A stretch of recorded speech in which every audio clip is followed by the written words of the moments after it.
Welcome to Film Fanatics, three film geeks discussing movies both new and old. My name is Dan. My name is Justin. And I'm Joe. This week, Hugh Jackman travels through time to save the future of the X-Men in Days of Future Past. Sandler and Barrymore try for a third great romantic comedy together with Blended. And in one of Philip Seymour Hoffman's last performances, we look at God's Pocket. In honor of Blended, we will count down our favorite Adam Sandler movies for our top 5. And our triple feature of older movies is an all Oscar nominees and winners list, including our listener's choice, Old Classic for the month, Four Weddings and a Funeral. Lots to get to this week, so we're going to dive right into it with X-Men Days of Future Past, which just had a huge opening weekend, one of the biggest ever for Memorial Day, over 100 million for the 4 days, and Joe's going to tell us about that. X-Men Days of Future Past is a sequel to both X-Men 3 and X-Men First Class. It was directed by Bryan Singer and stars Hugh Jackman, James McAvoy, Michael Fassbender, and Jennifer Lawrence. Based on the classic story of the same name from the comics, the film starts in an alternate future where mutants are being hunted by giant evil robots called Sentinels, and everyone is oppressed. The few remaining X-Men band together to send Wolverine back in time to prevent the Sentinels from being created. This involves helping young Professor X, rescuing Magneto, stopping Mystique from assassinating Boulevard Trask, the creator of the Sentinels, played by Peter Dinklage, and the big battles waged in 2 time periods. This film was not only fairly faithful to the famed story, it takes some rather pleasant twists. For diehard fans of the comics, it will certainly cause some nitpicking, but the spirit of the comics are here, and it is a wonderful addition to the franchise. Much like the comics, this movie ignores nothing of its continuity. Everything fans disliked about the weaker installments, prominently X-Men 3 in particular, will be more than satisfied. Not only is this film a good standalone film, it is a great companion piece in both parts of the franchise. Jackman continues to prove with each new movie how well he plays Wolverine. Jennifer Lawrence has really come into her own as Mystique, partially with the help of some great makeup and stunt work. The story is wonky, as time travel movies often are, but the core of it is character-driven, and it is a wonderful thematic cap to earlier films. The only negatives are minor ones. Though an excellent film, the action in this one does not seem to quite match up to the epic nature of the tone and story. Plus, for a film franchise which has been teasing the Sentinels for about a decade, they have yet to fully deliver, in my opinion. Despite this, there are plenty of fun nods for hardcore fans, fun throwbacks and in-jokes, a wonderful scene with Quicksilver, a satisfying ending, and an end credit sequence which speaks of even better things to come. And I give it an A. Well, Joe, I think 2 things are obvious after I saw Days of Future Past. Number 1, that this is a movie the diehard fans of the series have been waiting for. Definitely. Number 2, though, I'm not sure newbies will get anything out of it. If this is your first X-Men film, I think you're going to be wildly confused. I can agree with that. But, other than that, it's quite possibly the best the franchise has ever offered. It certainly bests my previous favorite, First Class. It's not without its flaws, but like you mentioned, they're minor. Between the action sequences, the original story, and the sheer thrill of some of our favorite actors and actresses from the past and the present timelines of the series playing off each other, it's a win all the way around. Bryan Singer has released a summer blockbuster film that actually tries, rather than resting on its laurels knowing the fans will show up, like, for example, Iron Man 3 or Fast and the Furious 6. Perhaps the dwindling results for the last couple of films, dollar-wise, have forced Singer and the others involved to actually make the best movie they can. And imagine, guys, a movie whose trailer actually represents what the movie is about. Pretty much. When I saw the trailer, I just thought, okay, Jennifer Lawrence is being touted. It's like Bryan Cranston all over again. Jennifer Lawrence is so hot right now. They're really, blowing her up in these previews. And she won't be in She's actually in a fair amount of the movie. Actually, she's kind of the center of the story. She is the centerpiece of the story. That's absolutely true. So actually, yeah, it does go over there. Yeah. So for me, it's an A-.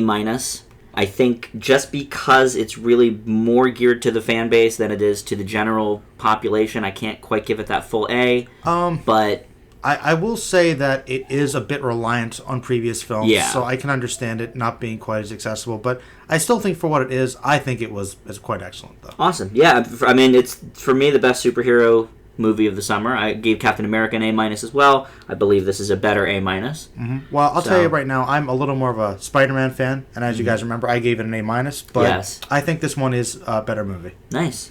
Justin, let's hear from you. X-Men Days of Future Past. After a long time away, Bryan Singer returns to the director's chair with X-Men Days of Future Past, and needless to say, the wait was worth it.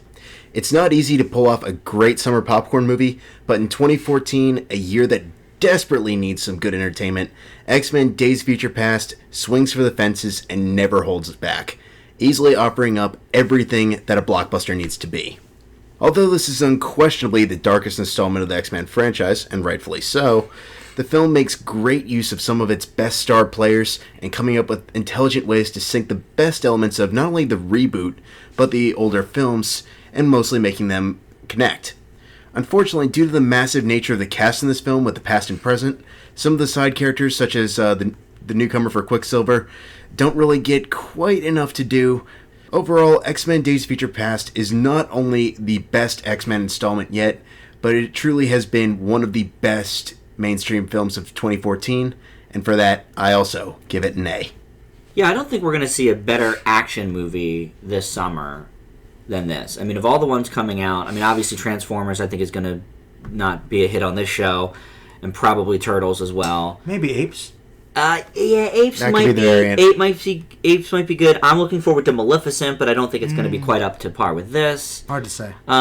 So yeah, I think this is the true gem of the summer As far as big summer blockbusters go. Probably. You know, I mean, it's hard to say, I guess, this early on, but So far, I could agree with I mean, that. everybody seems pretty satisfied with it, not just on this show, but Just word in of general. mouth, reviews. I mean, yeah, everybody seems pretty up on it.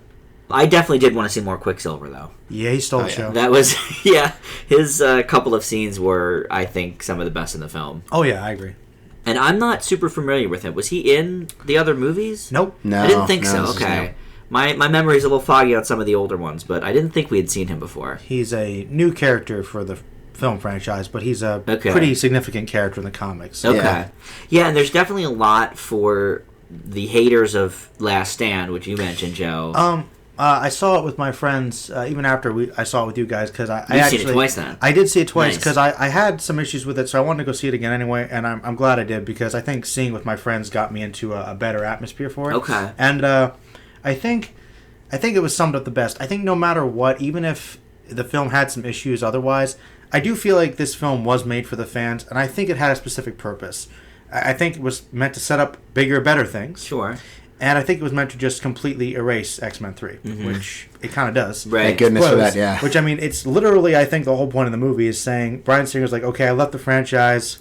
It went downhill after that. I'm going to come back and fix it. Yeah. And I think that's basically what it did. And I think for that alone, it really satisfied the fans just because, you know, they were so attached to those characters and the way that film went, it needed to be addressed. And Right. it's comics, it's X-Men, there's always time travel and crazy stuff. It's like, it's completely believable that you could fix that. So I thought it was pretty cool. Well, and I feel like they did the same thing last year with Wolverine, because obviously X-Men's Origins was Hated by everyone. hated by everyone. Yeah. And so, you know... It was kind of a redo there, too. Yeah, it was kind of a redo of that, which obviously wasn't quite as good as this one, but I thought it was a pretty valiant effort. It's pretty step up in the right direction. Yeah, I think the cool thing about the X-Men movies, and I think just Marvel as a whole, in contrast to another company, is that they actually listen to their fans and they pay attention. I would agree with and that. They try to fix things at least, and they actually try to take it to a better direction. Even if it doesn't always work, at least they try. Some of the latest Marvel Studios movies have been, you know, a bit rocky, but at least they're still trying to produce good stuff for people. Right. I'd Well, second and that. speaking of which, we do have another Marvel movie coming out later in the summer, and that's Guardians of the Galaxy. That might also The be big hit. That might also be a big one. The sleeper I mean, hit, I think. Yeah. Yeah, I think if it's going to be a success at all, it'll probably reach sleeper status. I mean, you know, it's out at the end of the summer, but I still feel like it could be pretty big. I don't know. I think it could really surprise us all. Yeah. I think it's possible. I do think it's going to be more of a word of mouth hit than an out of the gate hit, though. Like you say, like a sleeper, because obviously it's not a well known franchise. So obviously the fanboys are going to go see it immediately, but the general population, I think, is going to be like, what's Guardians of the Galaxy? You know, Sort of, kind of, I mean, but they're definitely pushing it. it's already established as being like really the same universe and style of the Marvel Studios movies, the Avengers movies. That's true. It was literally connected in one of the movies, so I don't think it's completely just for fanboys. I think that the general audiences are like, "Ooh, cool, a talking raccoon." And it's like Yeah. maybe he'll meet up with Iron Man. Like, you know, I don't think it's Maybe. disassociating the main populace too much. Yeah. I'm just worried that's going to end up pulling a John Carter. When John Carter came out Disney was like, okay, people already know who John Carter is. Right. But did people really? No, and there were, on every single message board I was checking, there was pages and pages and pages of people saying, "Who is John Carter?" It's cool, like, because I knew who it was, and a friend of mine, when we saw the trailer, we thought it looked cool. Like, oh yeah, I remember those stories, like those old stories. That's cool, like old sci-fi. But I'm thinking that's still kind of obscure. Like only like hardcore sci-fi geeks would even. I only even heard of it. I never even read it. I just knew what it was. Yeah, it's like which turned out to be a half decent movie, but nobody saw it. But nobody saw it. I still have to see it, actually. Yeah, it's worth watching. It's not great, but it's better than you think it would be. But still, yeah. I've heard really mixed things about that one. I've heard like some people said it was bad. I heard a couple people say it was amazing. So I had mixed things about it. I was sort of down the line with it, but I'll be honest, I thought it was going to be worse. Mm-hmm. But it falls in the okay range. Yeah.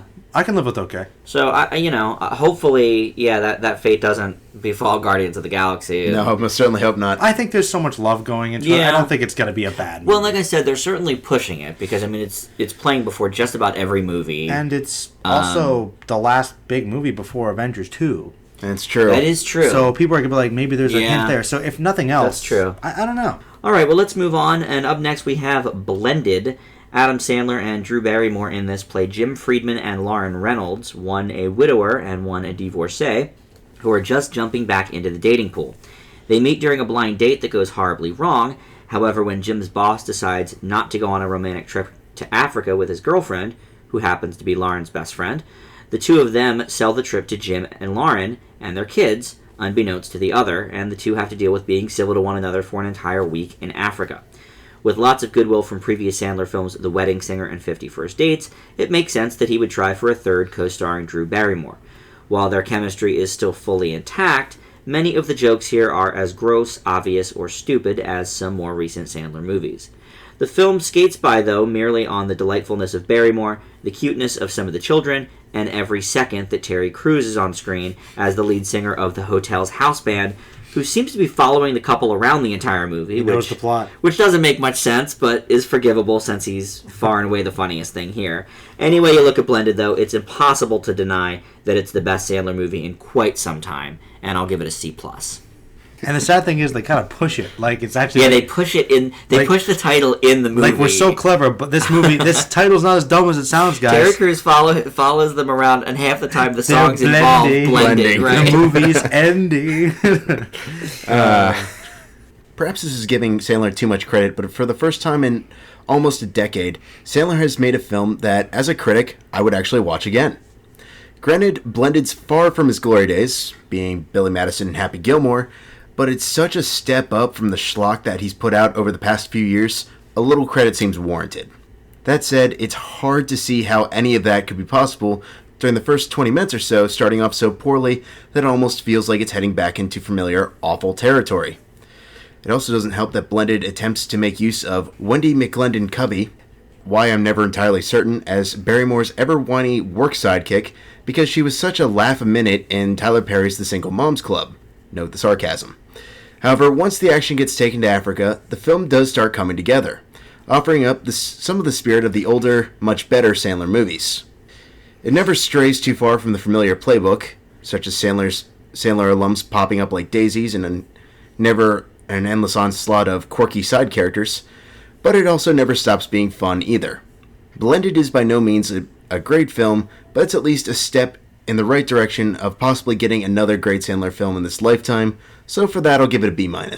Oh. I have to, before we go to Joe, Wendy McLendon Covey is a very, very funny actress.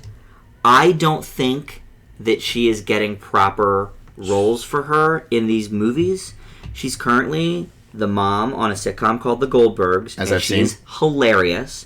She also was very funny in Bridesmaids, and she was very funny on Reno 911. Oh. I think she probably just wants to break into movies, and the segues are these terrible roles. She was certainly a weak spot in the movie, I'll give you that. But she is not a bad performer, and she's very funny. So hopefully her next movie will give her something more to do. I agree with her that she was a bomb in this, and obviously you hated Single Moms Club. But just for the record, I like her as a performer. Yeah, like I said, I'm only really going off of the one or two stray episodes I've seen of Reno and Single Moms Club, and of course this. I know you are. That's why I'm clarifying that, Don't dissuade. I understand she's stunk and blended, but don't base it all off of one or two terrible movies, because they are bad performances. Joe, let's go to you. Well, I actually thought there would be like a really good opportunity for a franchise here in terms of like memorabilia. Like I was thinking blended T-shirts. You get the blended blenders, like with Adam Sandler's face. That's true. I'm telling you.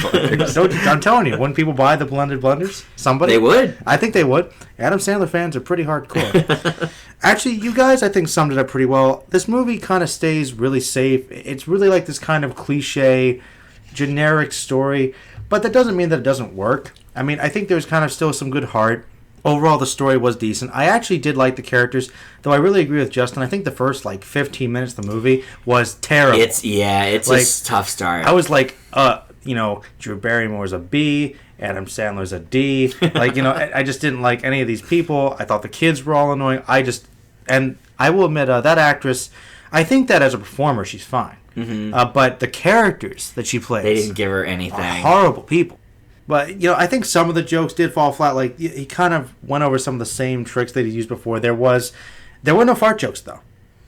No, that's true. There was a pee joke. There was a poop joke as well. But there were pee poop, but there was no fart joke in an Adam Sandler movie, which I think is a record. To start. There was less things. So, yeah, it still felt like a Sandler movie, but it felt like it kind of was speaking to the older, better times a little bit. Mm-hmm. I didn't think it was a bad film. I actually was surprised by certain things, like...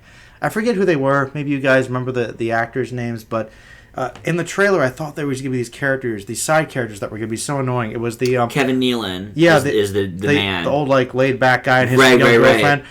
I thought that those characters were going to be so annoying, but they were actually really cool. Mm-hmm. I liked them. I thought they were funny. Yeah, Kevin Nealon's another Sandler staple. Yeah, I liked him. I thought he was pretty good. I liked his wife. I thought they were good characters. I thought Terry Crews was hilarious. I was actually surprised that they used him so much. I thought it would just be that one scene that was it, like a little cameo. But no, once again, the trailers didn't lie. Right. He was in the movie plenty. And I thought the way they edited around the parachute scene that they used in the trailers, I thought it was going to be a lie too. But then they actually added in something to make it better. Right. And I actually liked it. I thought, okay, this movie is actually trying. And I liked that. Like I said, I liked the fact that most of the characters had an arc. I think it was a little long. But it runs about 2 hours, and that is a little long for this movie. It could have ended maybe 10, 15 minutes sooner, but they acknowledged everything. I thought there was a little bit of drama with the middle daughter. I thought was good. There was some genuine, decent acting from Sandler. It was good to see him and Barrymore together because they had good chemistry. I liked 50 First Dates, and I really think that overall it was a decent movie. I didn't really have any major issues with it. I don't think it's great, but I think if you're a Sandler fan, I think you'll definitely love it. I'd probably give it a C+, though. Mm-hmm. That's the grade I gave it. I mean, but I'm really surprised you gave it a B-. I didn't think you'd like it more than we would, Justin. Honestly, you got to explain that more. Well, it's like I said in my review. It's like, yes, it's probably a C+, but we have to remember here. That's my boy. I know you didn't hate as much as I did, but I consider it one of the worst movies ever made. I hated Grown Ups too. I never saw Grown Ups once. I won't speak to that. They're both terrible, as I've heard. I'm trying to remember any other ones after that. Well, Jack and Jill. Jack and Jill never saw, so I can't speak to that either. Hotel Transylvania I thought was underwhelming. This was just such a step in the right direction in contrast to all those other movies. No, I do wish, though, that Sandler would sort of stop giving his buddies these little bit roles that are meaningless. Like, Kevin Nealon was fine. Terry Crews was good. But, Steve Buscemi, really? Yeah, Steve Buscemi. I didn't even recognize him. Was he on the bleachers? Yep. Yeah. He looked really different. He was in the bleachers. The guy that kept going up to the pharmacy woman and, oh, hi, I'm Tom. Who was that guy? I didn't get that joke at all. He's in all the Sandler movies. He just shows up, does one or two lines, and, that. See, that stuff he needs to get rid of. Was Schneider in this one? No, Schneider wasn't in this one. Okay. Which was good. But the guy playing keyboards from The Wedding Singer was in it. Yeah, I caught that too. He was in the bullpen or the announcer's booth with the girl. It's true. To me, that brings down these movies a little bit because it's like these 15, 20-second bits that... It's the Sandler Club. Yeah, it's like the Sandler Club. They're not... That's kind none of them are funny. That's what he's always done since his early movies. Even before Billy Madison is it was always, I'm going to get my friends together, we're going to do something, and we're going to make a movie around give them roles. Don't just give them a throwaway line. Give them... do what you did for Kevin Nealon and give them an actual part. To be fair, if you want to have all your know? friends in the movie, not everybody's going to be a major I guess character. that's true, but one of them could have played his boss. His boss was just, not a Sandler regular. One of them could have played him. There's various roles. I mean, Shaquille O'Neal, they gave him an okay role. It's actually the first Sandler movie I've seen in years. I miss. You're better for it. The last one I saw was Zohan, which I didn't really like. Zohan's terrible. I thought it was terrible. No, I didn't see. After that, I was like, I don't really want to see more. And then every year, I just heard like he's made the worst movie this year. I'm like, well, that sucks. Yeah, he's like the Razzie King. Every year he's up for worst actor, it's up for worst movie, and he wins on occasion. Yeah, I mean both the grown-ups, Zohan, I now pronounce you Chuck and Larry. That's My Boy. They're all not great. Pretty much anything that he is somehow involved in seems to be hated by just about everyone. Yeah, I actually heard Chuck and Larry wasn't that bad. It's pretty offensive. So finally, a hit from Sandler, and we'll go over his 5 best when we do this week's top 5. Up next is Fading Gigolo, and that's going to be with Justin. Alrighty. After used bookstore owner Murray, played by Woody Allen, goes under with his business, he persuades his reluctant friend and employee, Fioravante, played by John Turturro, to take up a rather risque paid gig. Moore begins to travel up Fioravante's talents until he ends up in the company of the attractive widow Abigail, played by Vanessa Paradis, who he starts to fall for, and draws the attention of jealous neighborhood watcher Dovey, played by Liev Schreiber, searching to find answers about her newfound suitor. Sometimes a great film takes a simple concept and takes it as far as it can possibly go to get the most out of it. This is the greatest strength and eventual weakness of Fading Gigolo. Turturro is funny, sexy, and even a little romantic. The interplay as his self-named pimp, played by Allen, is often comedy gold at times and keeps the movie going smoothly, particularly with Turturro's clever style with the cinematography. However, the problem comes in the third act, where a largely outrageous but believable narrative just becomes outrageous. This largely involves a subplot with Alan's character in relation to the central antagonist, which just feels tonally off from the rest of the movie. That said, it still passes by to give a largely satisfactory conclusion for a very fun romantic comedy, and I give Fading Gigolo an A-. All right. Well, for Fading Gigolo, it's so bizarre to see Woody Allen acting in somebody else's film. But Turturro has so learned from the best, and probably got tips from Allen while filming, that Gigolo does resemble an Allen movie in many ways, including in its tone and its characters. The two come off as old friends instantly, even though, surprisingly, they've never worked together before. Their characters are what keeps the movie going, and it's Allen's best acting performance in I don't know how long. You do need to go into this one with a huge suspension of disbelief, however, and the subject matter could have made this much funnier, but instead the film becomes a character study with some light jokes, rather than a comedy with rich characters, which I think would have benefited it. It gets a B- from me. Joe, how'd you feel about Fading Gigolo? I think this film, was a decent concept, but overall, I felt that it was a bit unfocused in its tone as to where it was going. I'm not entirely sure whether it was supposed to be balanced between comedy or drama. I actually really liked the farce stuff towards the end with the Hasidic mafia cultish thing. I thought that was pretty interesting, but unfortunately it doesn't really go anywhere. Right. Because a lot of things are kind of rushed, and I liked a lot of the characters. I think that the characters were very well written. That was the strongest thing about the movie. But there were a lot of side characters and side elements that weren't expanded on enough, like Woody Allen's relationship with these kids. Like, they were kind of filler scenes, but I thought they could have utilized that more. For instance, I felt like Sharon Stone's character was a bit underdeveloped. I felt that Lee Schreiber's character was really interesting, but we barely knew him. And then I felt like the romantic turn towards the end was not completely satisfying. I thought the ending was a little too open-ended because it seemed like they just changed their mind at the last minute. So I felt like directing-wise it was good, but the story was a bit rough for me. There's definitely some cues from Allen. You can tell that Turturro is an Allen fan. Yeah. I could tell literally from the first second that this was a heavy Allen influence. You both know why. A lot of obnoxious jazz music. The jazz. A lot of obnoxious jazz music. But for the most part, it was good, and there were some great song cues. There was a great scene with Verega? What's her name? Sofia Vergara. Sofia Vergara. Yeah, like when she's dancing with Turturro, I liked that. It was just a good little scene. So I would give it a C+. Okay. Yeah, it does sort of seem like by the end they're onto a different kind of movie.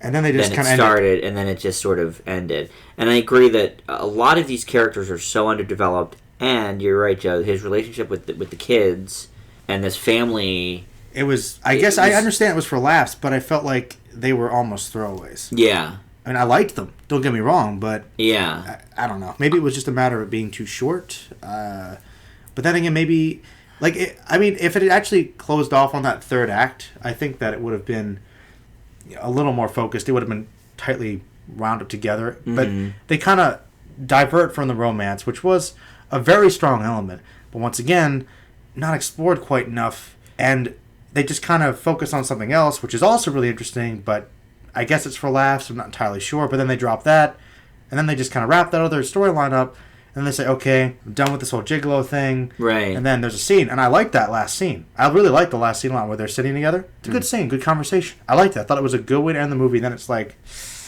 what? I just did not... it didn't jive with me. So a lot of good stuff in the movie, but I thought it was too much of a mixed bag. And Stone and Vergara, they just didn't really do anything. I just feel like a lot of these wasted, like interesting characters, good performances, wasted. I felt the whole movie was like a little bit of wasted potential. I don't know. But I didn't even know that Vergara was an interesting character because I don't even think she got enough screen time for us to even know her. Like the little bit of time we had with her, there's definitely something going on with her. I think she was likable. I thought I thought she was cool. But you're right, we barely know her. Yeah. Like, you could tell there's something going on with Stone. She's angry about her marriage. Justin, you graded it, much a higher. good bit higher than the two of us. Yeah. Any of these issues for you? All right, I'll take this step by step. Woody Allen and his kids. The kids. The kids. Yeah. No, they're his kids. I mean, maybe Were not they his kids? Maybe not by blood, but they're his children. Kind of the same vein as Dom Hemingway with him and his daughter. Yeah, we get enough time with them, but they aren't central to the story. Maybe to Allen's, though. Maybe to Allen's, but it's not Allen's story. It's Saturo's. If they spend enough time with him, though, they kind of which is the problem with the third act with him when they become a big deal with the, as you put it, the Hasidic mafia. Just kind of what it was. Which is just... It's a real thing. I'm not That is lying. what it was. No, it just seemed kind of goofy to me. I mean, go on. The reason I like that element is because I find that sect of Judaism really fascinating, but I also find like the dark nature of it fascinating too. Because there's something about like the stories that I've seen, fictional and non-fictional, that are just very interesting. And I thought that was potential if you're going to go that direction. But like I said, completely out of context with the rest of the movie. With it's everything like, else. okay, like the community's tight. They don't want her to brought down the wrong path. One of the things I did like about it, though, is the fact that everybody, I would argue, at least had something to do. Alan plays into Turturro.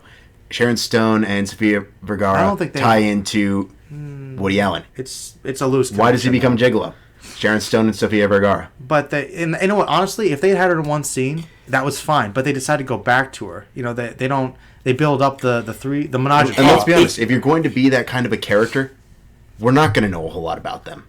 That's not the way they. That's not how it plays out. But remember, though, Turturro is not doing this purely for the money. He actually feels bad. He actually has a moral conundrum here.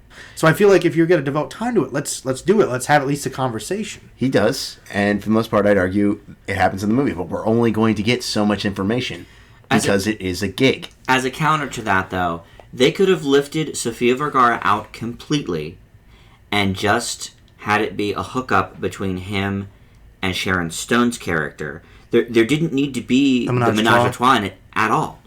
If you're gonna go that route, because Sofia Vergara's character, I'm sorry, is completely wasted. And they could have devoted a little more time to Sharon Stone's character if they did it that way. Okay, guys. And I'd agree with you. However, that's not what they were going for. You know that scene, Justin? There was a scene that I think could have been really important if we had more time to at least focus on Stone. If you want to take Vergara out of the movie, there's a scene where they're engaging, and Turturro realizes, I'm in love with this other woman. I want to stop this Gigolo thing. You didn't have to have the two women in the scene for that. Not at all. Like, they were just kind of there, and it was awkward. Like, if you'd had a more intimate relationship with one, it would have meant more like, I can't do this with you anymore. It had less impact because it was played up sort of for laughs, kind of-ish. Sort of-ish, but not really. Which is why it doesn't work as well as a scene. Because it just comes off as awkward. Not really, because let's face it, we're building up to that bit. We don't go directly to the menage. But it's not really that much time focused on it anyway, so it seems like a bit of a waste. Yeah. Because, like I said, they're setting the stage. Act 1, we're hearing about it. Act 2, we see the interactions between the two. But when we get Act to 3, it, we finally get to it. and the payoff is not good. I just think it suffered because it wasn't sure what it wanted to do. I feel like the comedy bit, I liked the Gigolo aspect. Okay, I thought that it was interesting, but it's like they almost dropped it halfway through. Or you have Sharon Stone be the main woman that he's with the Gigolo. Yeah. Then the legend builds from that, right? Which it does. And then he falls in love with Vanessa Paradise's character. And then that's the conundrum. You don't need Sofia Vergara's character at all, and it doesn't need to be a menage. That's all we're saying. Yeah. But that's the crux of Act 1, like I said. They don't want it to be some intimate sexual thing. They want it to be a menage. But it's weak because they don't utilize it properly. Right. That's all. It's a bit weak. I'm sorry. All right. Well, we do need to move on, but yeah, if you're interested in Fading Gigolo, obviously some differing opinions here. Maybe it'll work for you. Joe and I a little bit more underwhelmed with it. Check it out. All right. Up next is God's Pocket, one of the final Philip Seymour Hoffman films we're going to see, and Joe's going to tell us about that. God's Pocket is a drama film based on the 1983 novel of the same name. It stars Philip Seymour Hoffman in his last major role, as well as John Turturro, Christina Hendricks, and Richard Jenkins. It was directed by John Slattery. What else has he done? Anybody? Mad Men. Oh. And some other television and movie work. Okay. But this is, his directorial debut. In terms of film? Yes. Oh, okay. That explains it, because I thought the name was familiar. That explains it. All right. This tale follows Mickey, a small-time crook with loose mob connections, with a rocky marriage and some money issues. When his low-life stepson is murdered, it sets off a chain of events including raising money for the funeral, his wife Jeannie, played by Hendricks, having an affair of sorts with a famed local reporter named Richard Shelburne, who is played by Jenkins, transporting the corpse in his meat truck, and eventually more murders when a mob interrogation goes wrong. This movie is difficult for me to pin down. I will say first that I found the performances to be compelling, the direction to be pretty solid, and the tone relatively consistent, and honestly I found the characters to all be interesting. Still, I felt the film was far too short to deal with the 4 or 5 plots that were going on. No characters get enough time to be fully exposed. Their stories are cut short, or they simply don't go anywhere, at least anywhere well defined. The movie was interesting, and it is definitely more my thing, but perhaps had too many ideas and not enough tight focus to hold everything together in such a short runtime. There is some good here, definitely, but as gangster dramas go, it's a bit underwhelming, and I give it a C+. Yeah, God's Pocket is another movie in the line of films like Oliver Stone's Savages, which we talked about on last week's show, in that there isn't a single person to really root for. That doesn't automatically mean a negative grade from me, but unfortunately God's Pocket also has the problem of having possibly the only average performance from Hoffman recorded on film, and John Slattery's mishmash of a directing debut. The film isn't sure if it wants to be a serious drama or a really dark comedy, as its trailer made it seem. Strong performances from Richard Jenkins, of course, and a supporting role from John Turturro, here again, plus an engaging story elevated only so much, and I give it a C. I mean, it was definitely interesting. I thought it was interesting. It was interesting, but nothing went anywhere. Nothing went anywhere. It's like, we've got this great theme, we're going to use this character to express that. The characters in the town sort of are undefined and flip on each other at a moment's notice. And contradict each other sometimes. Yeah, they contradict themselves. Justin, what do you think about God's Pocket? There's nothing more infuriating than watching a film that wants to be a number of different things and just isn't. It fails at being a commentary of lower/middle class society, as well as a dark comedy murder mystery-ish story, but instead, God's Pocket is a dark and ugly crime drama filled with characters that, as Dan put it perfectly, are near impossible to get behind. It starts out as interesting for the first couple minutes, but as the film goes on, just about every character is revealed to be slime of the lowest variety. This isn't helped by sloppy and awkward editing and a completely useless ending. Similar to Brick Mansions a few podcasts ago, I do feel bad picking on one of the last films of late great actor Philip Seymour Hoffman, but this was a complete mess of a movie.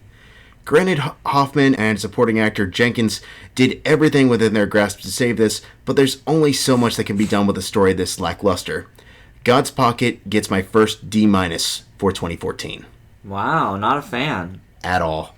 So, what did you guys think of the Hoffman performance? mediocre. So, at Yeah, best. you said it was, you sort of lumped it in with Jenkins as a good performance, though, Justin, in your review. Well, I mean, Hoffman. Average Hoffman is still good.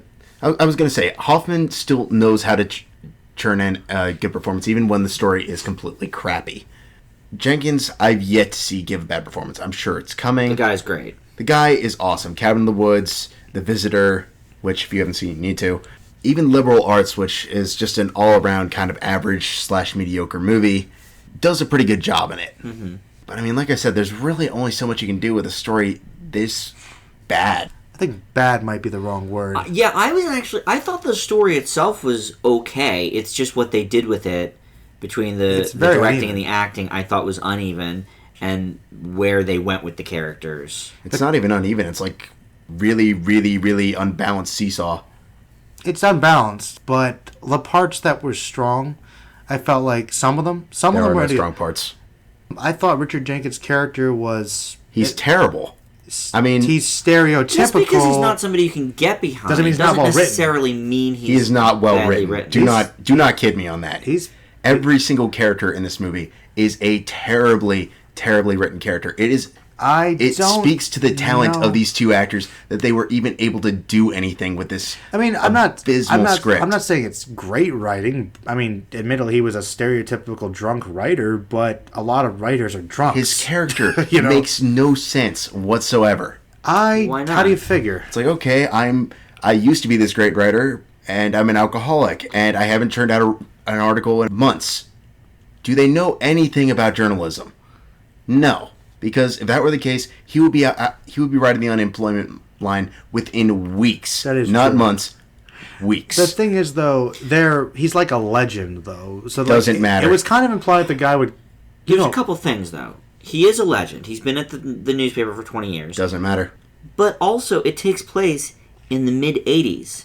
Newspapers were all the rage. Internet didn't exist yet. Newspapers were booming. So That is true. You're not going to That is just true. cut a person, loose that's that big. revered. It's like, you find out Dear Abby's a drunk. Okay, well, Give her a break. yeah, you send her to the rehab and then you do reprints for a few months. That's or a whatever. good point. But even then, I mean, they should have done that from the get-go. Instead, they have him running around as this philandering drunk that ends up hitting on interns who are like 20 years younger than him. Actually, she hit on him.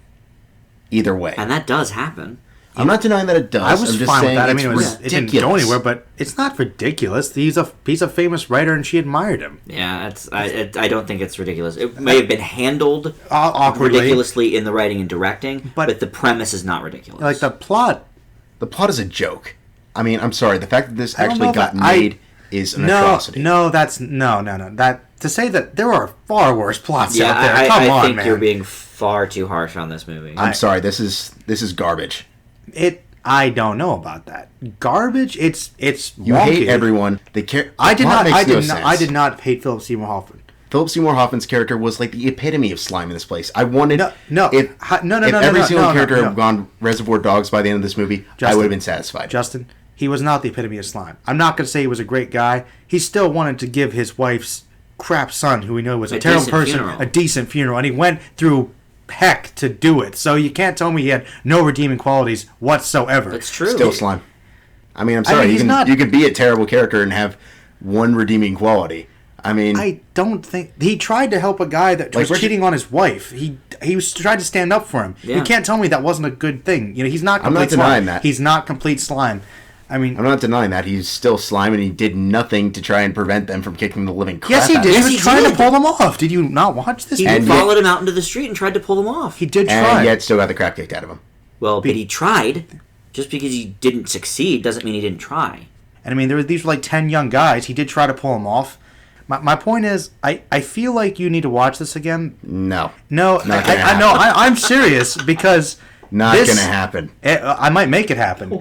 You have fun with that. Yeah, well, I might. I gave it a C+. So, He could bring it to 'cause old classic in a couple of I mean, years. I'm not going to lie. It's not that great of a movie. It's flawed for sure. Yeah. But to say that it's complete garbage is ridiculous. Sorry, I can't agree with you So on you're that telling one. me this is right up there with Tyler Perry? That you're telling me that this is the same level of quality that he delivery drives out, like pretty much right It's there. not far off, I'll say that much. I don't know about that. Wow. Well, another disagreement. I really didn't think it was all that bad. I mean, obviously, Joe and I didn't heave praise on it, but man, I think there's definitely some harshness coming from that side of the table. I think you were just hoping it was going to be a great Hoffman movie. It was the only performance that I've seen him give that was not amazing. It was the drugs. I thought he was... And you know what? Listen, not to be funny, but I thought of that just watching him. Seen a bit out of it. He didn't look like he normally does. And bit pale. You sort of know, okay, well, he fell off the wagon, say, a year before he died. He was probably on heroin when he made this, you know. You can kind of tell. It shows in his performance. I'm interested to see if we'll see that sort of same effect in Mockingjay Part 1. Because he was certainly on the stuff when he was filming that, too. So this might be weird, but I don't know if you guys noticed this, but I thought in the latest Hunger Games movie, his character seemed a little out of it. To me. Yeah, kind of ish. Could be. He seemed a little spacey to me. Yeah. Not Kevin level, but up there. Kevin Spacey. Just an overall weird character as far as I was concerned. Maybe that's why it worked. Plutarch, you mean? Yes. Yeah. All right, well, up next is our home media moment for the week, and that is Black Nativity. Yes, it is a Christmas movie, but we did not get to review it at the holidays, and it just was released on DVD, so we're going to take a look at it now. Teenage boy Langston, played by Jacob Lattimore, is sent to New York City for the holidays to spend time with his estranged extended family when his mother, played by Jennifer Hudson, is evicted from their home. His new home, led by Reverend Cornell Cobbs, played by Forrest Whitaker, and wife, played by Angela Bassett, isn't what he's looking for. So Langston rebels, but ends up learning some life lessons in this musical drama based on the Langston Hughes play of the same name.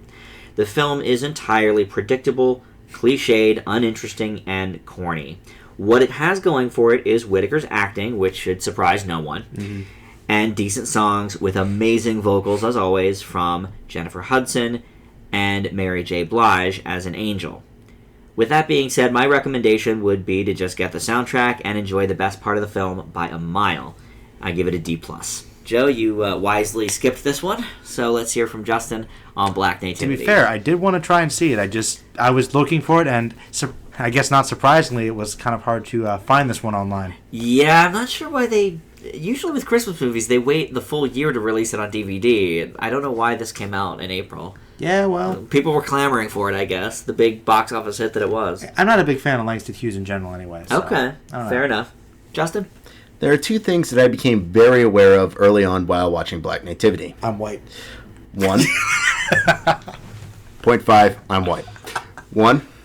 Director Casey Lemons loves African-American poet and playwright Langston Hughes. And 2, she's trying way too hard with this movie. Lemons tries to tell the story in a style that I can only describe as Chicago's surrealistic style musical numbers meets the urban look of Fruitvale Station. Needless to say, the effort is admirable in more than a few places, but as a whole, it never quite adds up to any of the much better films I mentioned. If it hadn't been for the outright lazy writing and acting, worst offender being Jacob Lattimore as the film's bratty protagonist, this probably would have been relatively interesting. Instead, it's just a poorly put together film trying to be so much more than what it is, and I give it a D. I thought Lattimore was okay. I mean, I don't think he was great, but I think he did what the character needed him to do. It wasn't a very well-written character was the problem. He was a whiny brat. Right, but the question is, was he played well by Lattimore? Did you find him whiny and bratty? Was that the character? I don't think he was supposed to be, but... Oh, I think he was supposed to be. That's why they... He's a punk, right? He's supposed to be this punk, but instead he's like this little whiny, I'm trying to be independent, but I'm also kind of dependent. So his character doesn't really make much sense. 14-year-old boys never act like that. And the Mary J. Blige character doesn't make much sense at all, so... Yeah, but she sings, so... Her sole purpose is to sing and then pretend to be an angel. I think she was an angel, wasn't she? Metaphor. Kind of. Like when... Like I said, during one surrealistic number, there's a scene where she's an angel. So you're telling me I would have liked it then? Surreal, right? Not surreal in a good way. No. It's not surreal in like a really silly way. Yeah. It's a fake dream sequence with an angel, but she's obviously fake wings. Kinda. That's not far off. Think like David Lynch directed A Medea Christmas. Oh my god, that would be a nightmare. All right, well, you missed out, Joe. Sounds like it. on Black Nativity. Okay, so now we move into our top 5, and this week is our top 5 favorite Adam Sandler movies, in honor, of course, of Blended, which we all gave positive grades for. Mm-hmm. And before this week's show, we sort of had the task of deciding whether we were going to do top 5 best Adam Sandler or worst Adam Sandler, based on how we felt about Blended. And Justin was the first of us to see it. When he said, I think we can do best Adam Sandler, I was shocked. I thought, okay, that means Justin actually might have given Blended a positive grade. And he actually gave it the best of the three of us. So definitely the best plot twist of 2014. Yeah. So why don't we start with you, Justin, with your top 5 Adam Sandler. All right. Number 5, Click. I thought this was just a really kind of entertaining thought of like what would happen if we could do things over. And the remote kind of works. I liked Christopher Walken as the kind of guide to that whole mess. I thought it was really funny. And I know that the live life to the fullest message has kind of been beaten to death, but I felt this was really fresh. And I thought that one of the things that really surprised me about this movie was a pretty good, emotionally dramatic performance from Sandler, but it also doesn't ruin the tone of the movie, which I actually really enjoyed. Number 4, I think Dan will appreciate, and that is The Wedding Singer. Really good romantic comedy meets great music. We've seen over and over Adam Sandler loves to bring out his guitar and play songs, most of which are parody-based, but this he really does show off his talent. He uses it several times for laughs. I thought it was really well implemented. His chemistry with Drew Barrymore's great. Great Billy Idol cameo, too. Number 3 is one that I watched recently, and that is Punch Drunk Love. I thought this was worth putting on the list because it is completely unlike any other performance that he's done before. His character is kind of off with his sort of childlike innocence, but he's also got this growth that happens over the movie that I really liked. Director Paul Thomas Anderson really makes great use of his actions during the story alongside his acting talent, which we don't see a whole lot with Sandler. I really like when somebody actually makes him push the envelope, and this really shows. And my number 2, Billy Madison. Iconic goofiness from the 90s, innumerously funny moments and lines, and let's be honest with ourselves, Penguins have never been the same. All right. Well, I'll go next here. My number 5, and I actually debated against this or Click. Click is really a great movie. Good choice there. One of the Sandler movies that made me cry, actually. Have to interject there before you guys continue. I was surprised by your number 5 because you guys both say that you would like Click. I've never seen it, and I've heard mostly negative things about it. Wow. Yeah, I've heard a lot of people didn't like that movie, so I'm kind of surprised that you guys did. Click is, for me, the end of the quote-unquote classic Sandler era. I'd agree with that. Every movie pretty much after that was terrible. Okay. And we've mentioned most of them previously when we were talking about Blended. But Click actually is a really, really solid story. Like I said, it hits some emotional tones. I cried by the end. Henry Winkler gives a great performance as his father. And it has just enough of that Sandler silliness, but like Justin said, it sort of mixes it with a nice dramatic story as well. Okay. Check it out sometime. All right. But my number 5 ended up being Mr. Deeds, which is actually another John Turturro movie. Very, very sneaky. One of the classic Sandler go-tos. It doesn't appear in all of them, but he shows up every now and then, and he plays Wright the Butler in Mr. Deeds. Best character ever. Also a huge Winona Ryder fan. This was sort of not really a comeback, but she hadn't been in anything in quite a while. It was before Black Swan and Star Trek, and so it was nice to see her pop up in a pretty big nice movie. Sized role. Yeah, it was a big movie and a big role. So I enjoyed Mr. Deeds. My number 4 is 50 First Dates. This was the second collaboration with Drew Barrymore. The story is great. It sort of has this Groundhog Day-esque feel to it because every day for her is the same, and so he has to come up with these different ways of making her realize that he's, falling in love with her and they need to be together and this and that. It's a very, very good movie. And again, it straddles that line between silly comedy and a nice kind of dramatic moments. My number 3 is Reign Over Me. This is a great movie. Justin, I know, ran out of time to watch this before we did the top 5. I believe you probably would have put it in there, Justin. It's really a good movie. And I would say probably the only one of the more dramatic performances I've seen of Sandler. I never saw Punch Drunk Love. I never saw Spanglish. But this was pretty much the first post 9/11 movie that was a dramatic take around 9/11. Well, the best thing about that movie is it actually has one of my favorite video games as a central plot point. Shadow of the Colossus. That's right. What is it? Shadow of the Colossus. It's actually, I like how I forgot about that. The tone of that game is just so haunting, and it's kind of interesting that that's kind of a way for him to sort of parallel his feelings about the deaths. And that's funny you say that, because for me, the part I feel with is that he's always wearing headphones. And he loves The Who, and he's always listening to some great tunes that helps get his emotions out there. And so I sort of relate to that part of the movie. That's an understated movie. It really is. And it's one that I think people didn't know what to do with when it came out, because A, it was Sandler being super dramatic. Super. And B, it was 9/11. some people thought it was a little too soon after 9/11.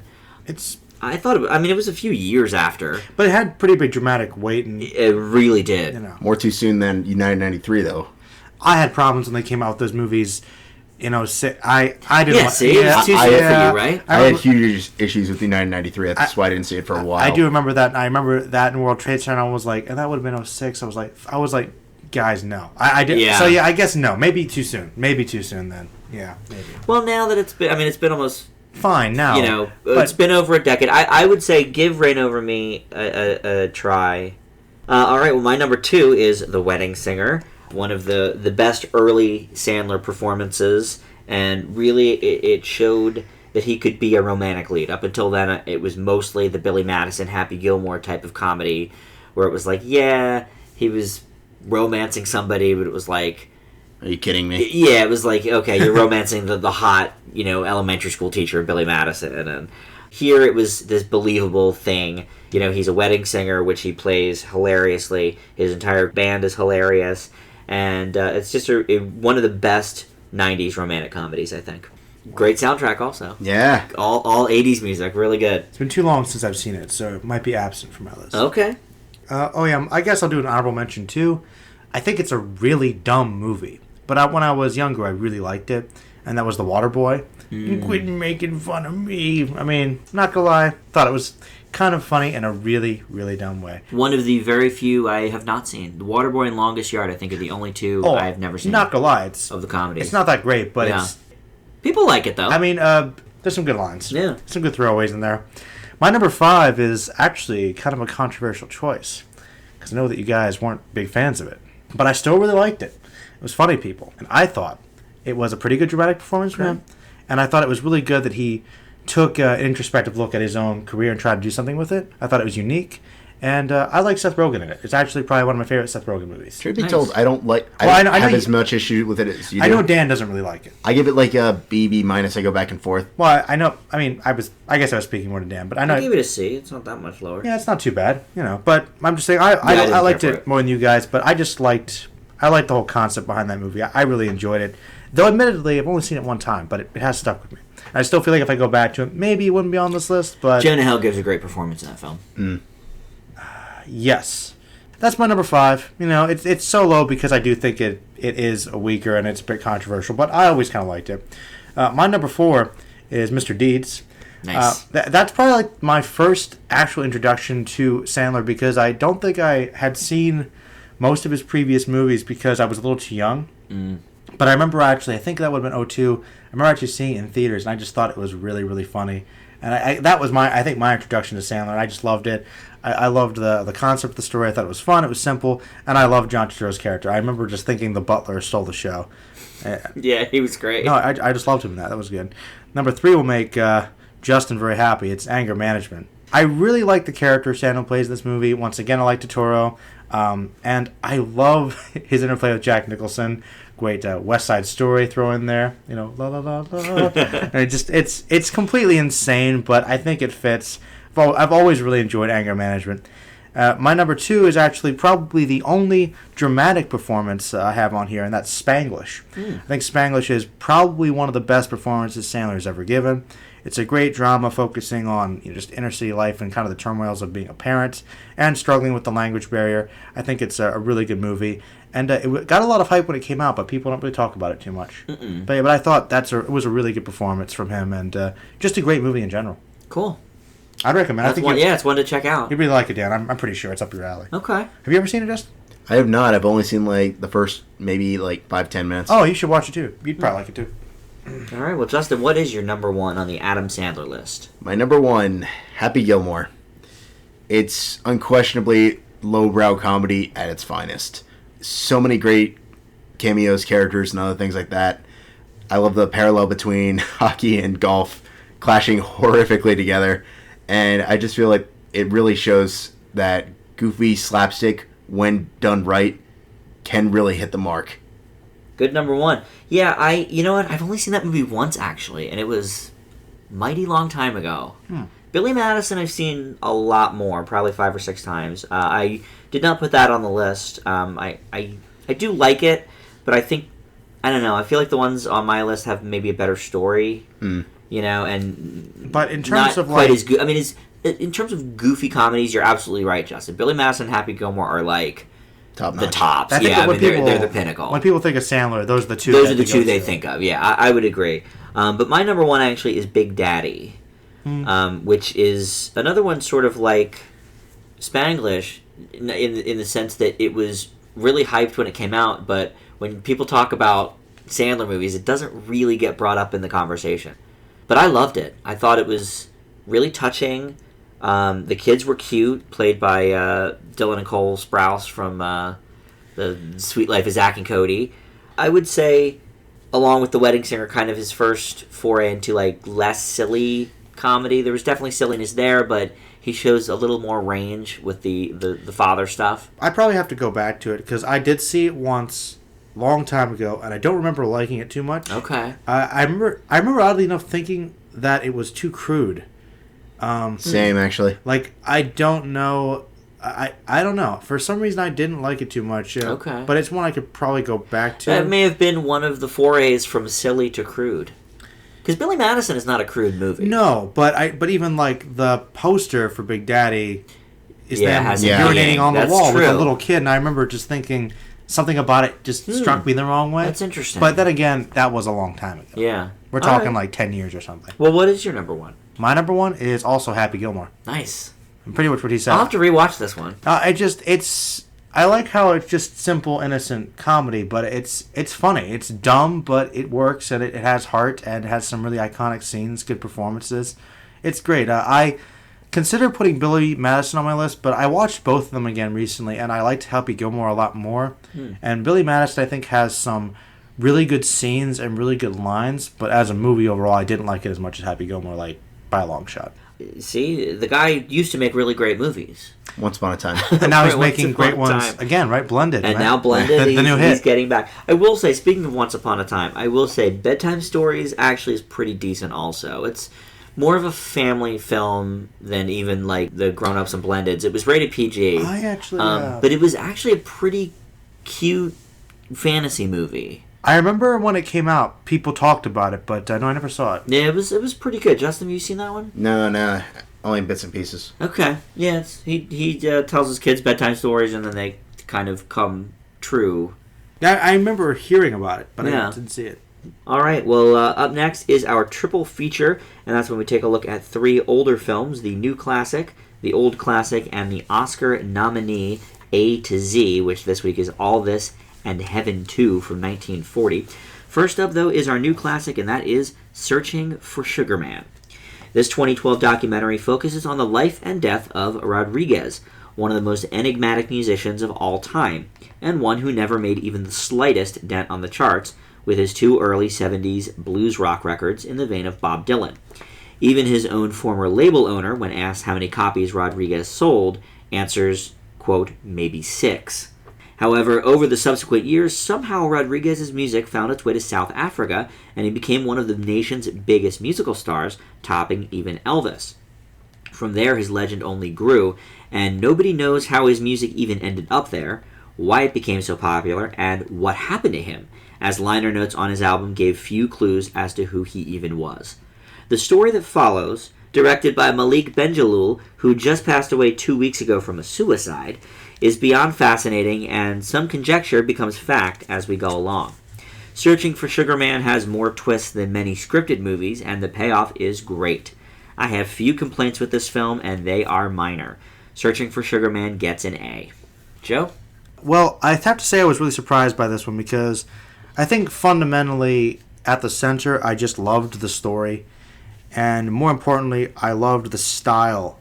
Like there was just such an awesome atmosphere. Like it starts off kind of dark and haunting, and there's like this really strong sense of mystery, and it's utilized mostly through these cool snippets of animation, great cinematography, and most importantly of all, really great music. And So good. They match this really understated music with the somber, haunting, and sometimes inspirational tone of the movie, and it just builds up so slowly, keeps you guessing, you don't know where things are going, and when you find out the twist, you're genuinely surprised. Like, and you put it perfectly, it has a better twist than I think most fictional stories. Like, it's one of those stories you think to yourself, wow, it starts off being so sad yet true, and then it's almost like, wow, truth really can be stranger than fiction sometimes.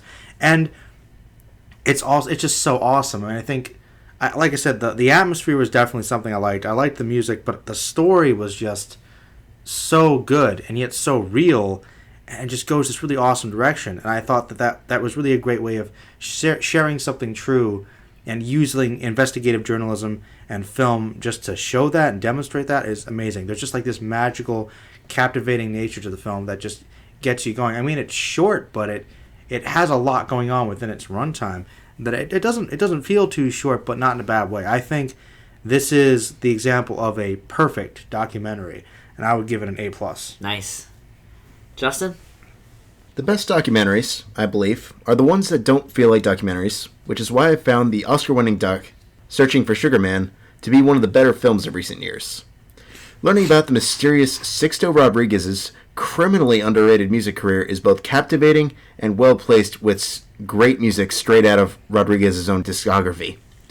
For the sake of keeping up with the spirit of the film, we won't give anything away, but the answers are fascinating and will make one ponder why this man did not get more of a following, at least in the States, that is.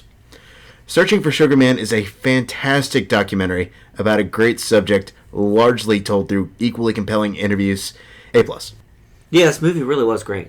Joe, I know you're not a huge documentary fan, but we've seen a few now since we've been doing the show. Oh yeah, I mean, I haven't seen too many some good ones. documentaries, but I like them. It really depends on the subject. Yeah. And since the subject was about music and an understated musician, and the fact that it was just like kind of this dark, underplayed story about something that you just really would never hear anybody talk about, such a fascinating topic. I mean, that's why it worked so well for me. I was just so interested. I liked learning about this guy. I mean, it's got a little history, it's got a little music, it just got some great directing. It's kind of cultural, it's philosophical sometimes. It's just like you're just wondering, like, how did this guy not get a fan base? Yeah. How did he not pick up? And the fact that you just learn so much about this person and how there's the legend and then there's the man. Right. And that contrast, I don't want to spoil anything, but it was very different than I was expecting, but it didn't ruin anything. No. It was like, it fits so well. And what's so interesting is there's still a lot of unanswered questions,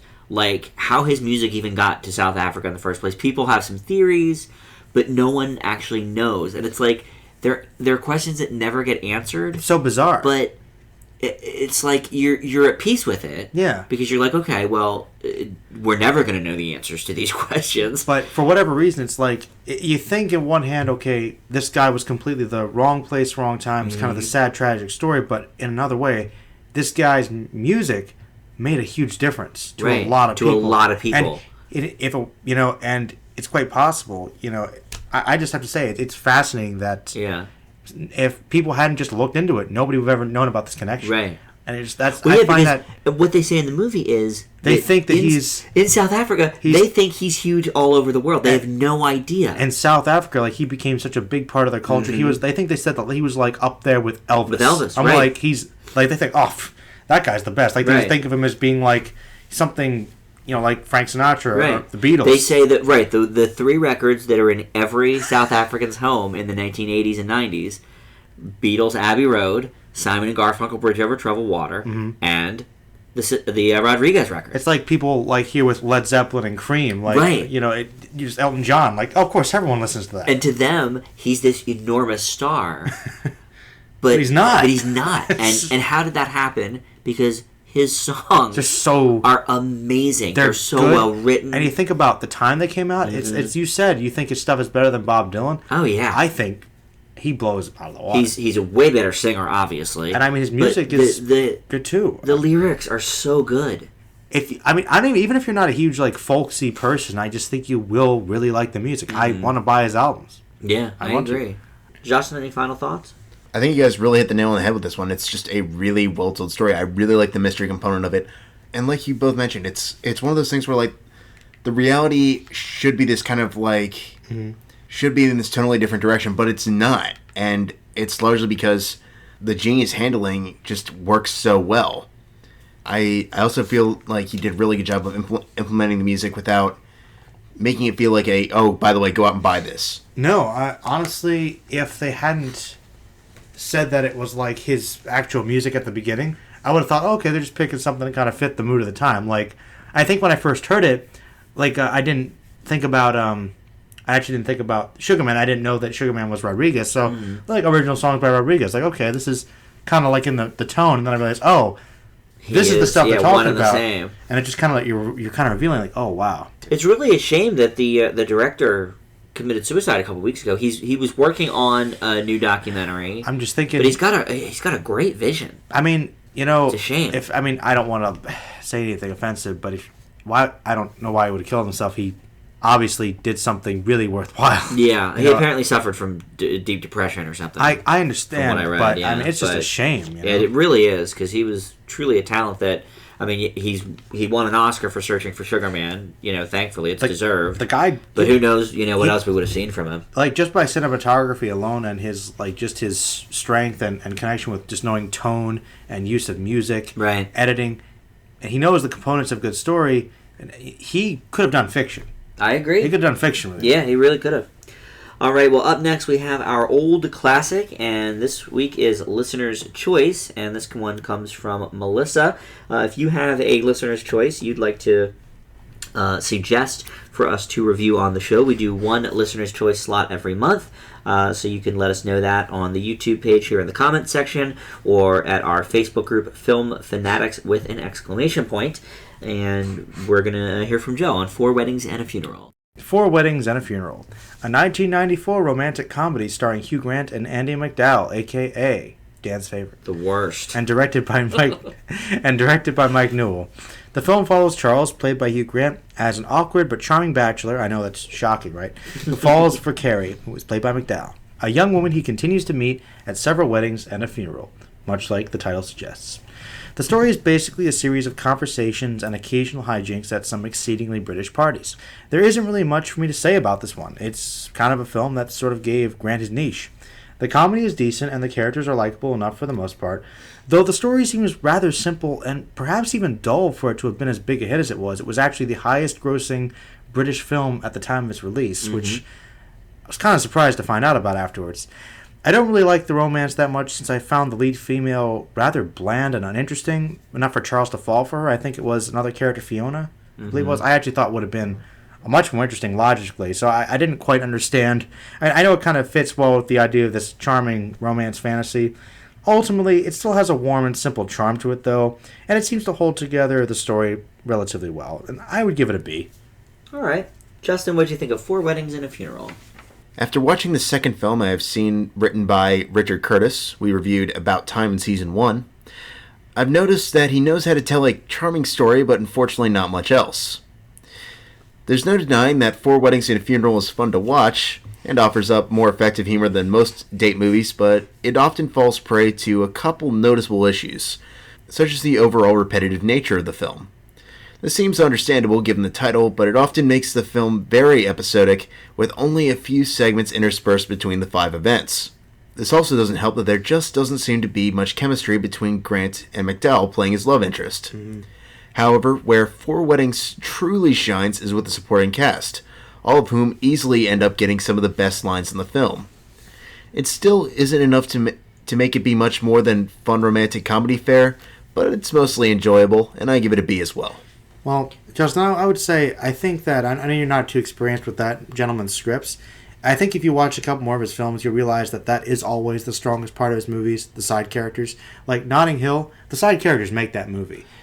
They do, but I think there's also better leads in Notting Hill. There's better performances and chemistry, don't get me wrong, but, like, the side characters in Notting Hill are hilarious. They really are, that's true. And I would say in About Time, I mean, his father really probably makes that movie. Yeah. That's what true. It is, so I would agree with that, too. This was my second time through on Four Weddings. Well, first off, it's one of the few modern romantic comedies to be nominated for Best Picture. You don't see that too often. That, Shakespeare in Love, about all I got. Now, Silver Linings Playbook, I guess, counts. I still don't know if I count that as a comedy. Yeah, that's debatable. For another time. But anyway, it's very funny. There's some great performances. You guys both mentioned the side characters. I thought Hugh Grant did a great job, and it really, like you said, Joe, set the template for all of the Hugh Grant romantic comedies to follow, which had varying degrees of success and likability. But for me, by far, the biggest problem is the unlikability of not only Andie MacDowell's character and her chemistry with Hugh Grant, but MacDowell as an actress. I just don't like her. I don't find her appealing.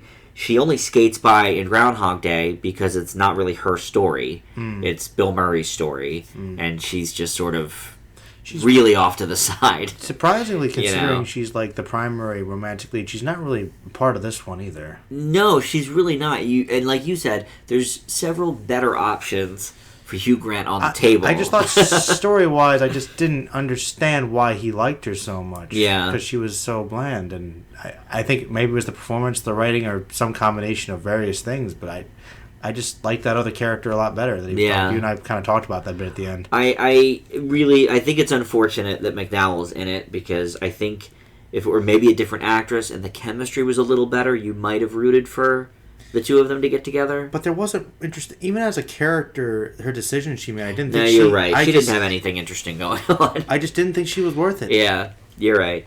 Justin, what do you think about that, though? Because, I thought she was really bland. Yeah, I was just kind of underwhelmed with her. I don't know if a change of actress would change much. Maybe. But, at the same time, she's kind of a plain Jane kind of role. And the other character, who's ironically enough a side character, and you have both mentioned side characters are really the star of the show in his scripts. The chemistry would definitely be better, though. Because he was trying hard. It's just she was just kind of smiling like, hey. Like Andie MacDowell. I don't even think she's that pretty. Like, she was supposed to be this, like, she's the hot, Like, literally, I feel like they cast her so bland. as plain Jane. Yeah. And she was plain Jane. But why would the guy be, like, fawning and following plain Jane? Right. No, I don't know. Like, there's nothing interesting about her. Yeah. No. I don't know.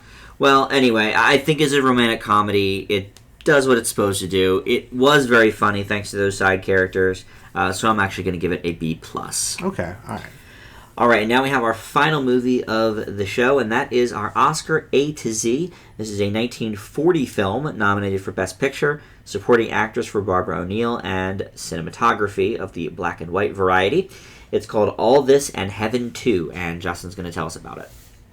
Mademoiselle Henriette Deleuze Deport, played by Betty Davis, has been teaching at an American girls' school amidst rumors and gossip that she killed Duc de Praslin, played by Charles Boyer, with whom she had an affair with, which caused his wife, Duchess de Praslin, played by Barbara O'Neill, to become mad with jealousy.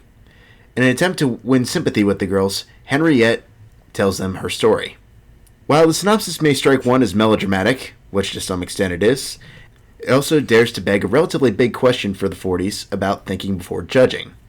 Obviously, we talked about this a little bit earlier in Season 2 when we discussed Oscar-nominated foreign film The Hunt, but it's interesting to see this theme be implemented into a film in this genre for the time. Davis does a great job in the lead role of the film, being torn between risking everything for a happy life, for being under constant suspicion of a horrid crime that she may or may not have committed. Although this does get dry in more than a few spots and runs on way too long, it's hard not to at least feel for the poor woman trying to get something out of life. It's got some pretty good acting and an occasionally compelling story. So for that, I'll give it a B-. Joe, how did it grab you? Well, he got the over-dramatic part right. Oh, boy. And like Here it comes. The whole... No, I'm sorry. The movie was so over-dramatic. And the thing about it was, I really was into it in the beginning. I loved the setup. When she was... If the movie had taken place there, I think I would have liked it a lot better. I just loved the interaction with the students, how they were giving a hard time. Too. I was thinking, this seems like a really modern movie. Like, is this really 1940? Mm-hmm. The way they were talking, the way they were acting, like, it shows not much has changed. The passing of the notes. If they had maybe interwoven flashbacks, I just thought her dynamic fitting in with the school was a much more interesting story. Mm-hmm. I'm with you on that one. I really liked that setup. It was such a good setup. I was like, wow, this is really good. And then it's most of the movie flashback, and I'm like, oh.